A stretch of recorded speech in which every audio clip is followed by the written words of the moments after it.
ತಿಳಿದರೇಗೆ ತಿಳಿದ ಮೇಲೂ ನಾ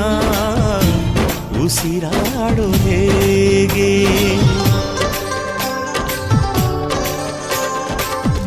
ಗೆಲುವು ಅನ್ನು ಮಾಯೆ ಸೋಲದು ನಾಳೆಗೆ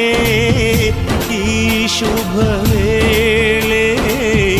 ನನಗೆ ಹೂಮಾಲೆ ಗುರು ಇಲ್ಲದೆ ನಾ ಗುರಿ ಮುಟ್ಟಿದೆ ನಾ ಹಠವಾದಿಯ ಈ ಪಯಣ ನಿಮಗಾಗಿ ಅಲ್ಲವೇ ಸೋಲಿಲ್ಲದಲೇ ಗೆಲುವಲ್ಲವೇ